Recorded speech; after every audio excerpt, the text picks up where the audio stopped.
back to another video and to this. This is the Brian May Guitars Red Special, modelled of course after Brian May's own homemade guitar that he used for many years. So I think we'll go over all the specifications of it and then go over to the sound demos. I am going to try and do some Brian May, Brian May Queen riffs, and yeah, then I'll tell you sort of what I think about it, because it's quite a quirky, oddball of a guitar, this one. So spec wise, on the top here you've got a two-piece book matched mahogany top.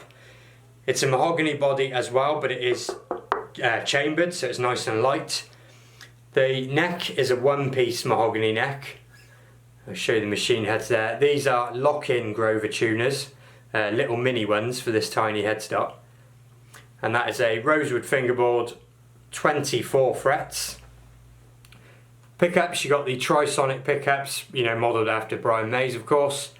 On the bridge, I'll come back to the bridge in just a second. Now, these switches, so if I put the guitar in this orientation, quickly sit back down with it, hopefully you can still see the switches. So these, you might be sort of looking at them and think, oh, that's a bit confusing. But essentially all it is the bottom row of switches is each pickup in or out of phase, and because of that you'll have some redundancies depending on what pickups you've got on. And the top row of switches is the pickup on or off.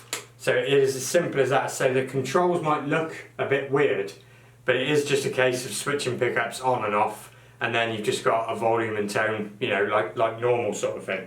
So don't be put off by the switches. They aren't as complicated to use as they sort of look just to see, and you're like, what's going on there?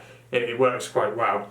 This bridge system, it's the Wilkinson knife edge tremolo, and I've said on this channel loads of times that the Wilkinson hardware, it is pretty faultless really. It's good quality, nice standardised sort of stuff. The only thing you should watch out for if you've got a knife edge Wilkinson trem is when you're restringing, or even sometimes heavy use of the bar, it can fall off the bridge pins, so definitely bear that in mind. So that's the general sort of spec of the guitar. I think we'll go on to the sound demos now. I will do as many Brian May Queen riffs as I can. It's not a tone or a style that I tend to play a lot of at all.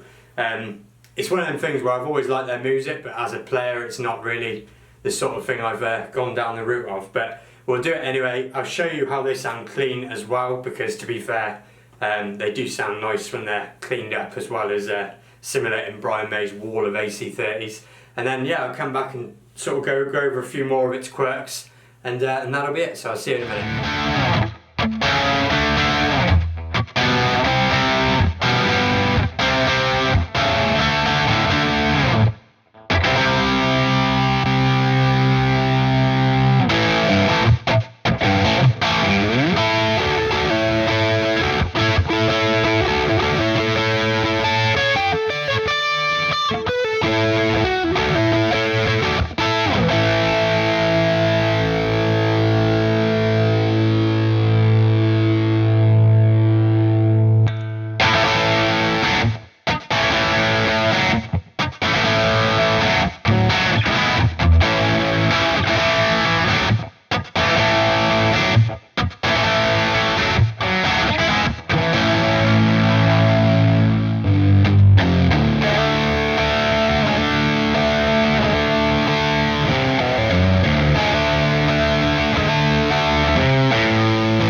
So there you go then, you heard the sound examples just there. Like I said, I found it really hard to try and find that Brian May tone with what I've got here, but hopefully you enjoyed those anyway. So this guitar then, one of the things I do like about it a lot is it's very well balanced. It doesn't want to dive either way, and being chambered, it is nice and light as well.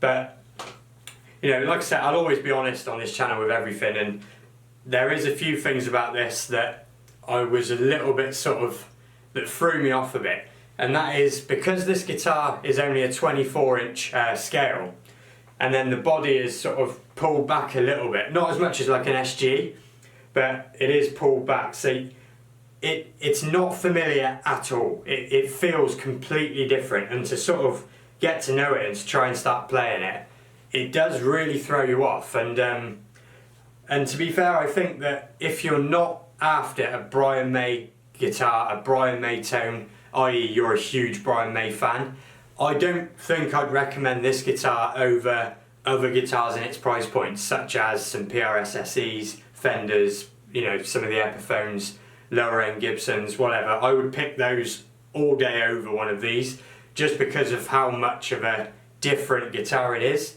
But you know, I don't think that's a criticism really. I mean, this is a Brian May guitar. Why are you going to have it unless you are a huge, you know, Brian May fan? So it's just, for me, coming at it from other guitars, it did feel really odd. So if you're after a bit of a wild card guitar in the collection, bear in mind that this thing is going to throw you off quite a bit when you first start playing it. But you know, once I sort of got into it, I did start really enjoying finding out what this thing can do and chasing those Brian May tones. So this particular guitar also comes with its Brian May strap, gig bag, a couple of different tremolo bars, all links down below as usual. I hope you enjoyed the video.